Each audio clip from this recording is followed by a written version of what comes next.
Malayalam mini screen പ്രേക്ഷകർക്ക് ഏറെ പ്രിയങ്കരിയാണ് Aishwarya Rajesh. Tamil television ഇൻഡസ്ട്രിയിലൂടെയാണ് Aishwarya തന്റെ അഭിനയ കരിയർ ആരംഭിക്കുന്നത്. സീതാരാമൻ എന്ന ഹിറ്റ് തമിഴ് സീരിയലിലെ വേഷം തമിഴ് പ്രേക്ഷകർക്കിടയിൽ താരത്തിന് വലിയ സ്വീകാര്യത നേടിക്കൊടുത്തു. മലയാളം മിനിസ്ക്രീനിലെ ഏറ്റവും വലിയ ഹിറ്റുകളിലൊന്നായ സാന്ത്വനം സീരിയലിന്റെ രണ്ടാം ഭാഗമായ സാന്ത്വനം 2-ലൂടെയാണ് ഐശ്വര്യ മലയാളത്തിലേക്ക് എത്തുന്നത്. സീരിയലിലെ പ്രധാന കഥാപാത്രങ്ങളിലൊന്നായ മീനാക്ഷിയെയാണ് ഐശ്വര്യ അവതരിപ്പിക്കുന്നത്. വീട്ടുകാരുടെ സമ്മതമില്ലാതെ ആകാശിനെ വിവാഹം കഴിച്ച് കൃഷ്ണമംഗലം കുടുംബത്തിലേക്ക് എത്തുന്ന കഥാപാത്രമാണിത്.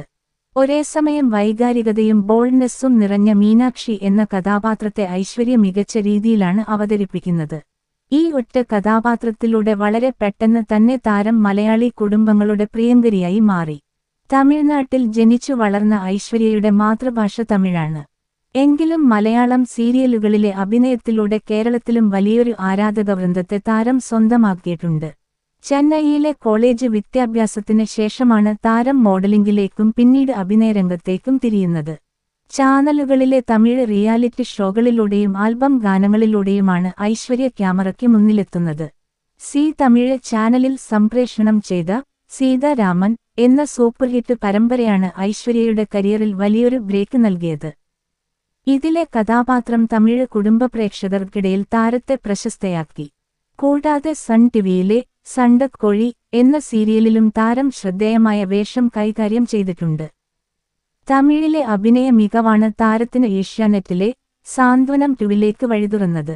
മലയാളത്തിലെ എക്കാലത്തെയും വലിയ ജനപ്രിയ പരമ്പരകളിലൊന്നായ സാന്ത്വനം സീരിയലിന്റെ രണ്ടാം ഭാഗത്തിൽ പ്രധാന നായികമാരിൽ ഒരാളാകാൻ കഴിഞ്ഞത് ഐശ്വര്യയുടെ കരിയറിലെ തന്നെ ഏറ്റവും വലിയ നേട്ടമാണ്.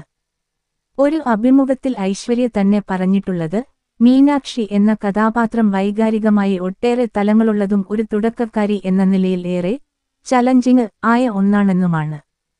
തുടക്കത്തിൽ മലയാളം തടസ്സമായിരുന്നെങ്കിലും ലൊക്കേഷനിലെ സഹപ്രവർത്തകരുടെ പിന്തുണയും സ്വന്തം കഠിനാധ്വാനവും കൊണ്ട് താരം മലയാളം വേഗത്തിൽ വഴക്കിയെടുത്തു.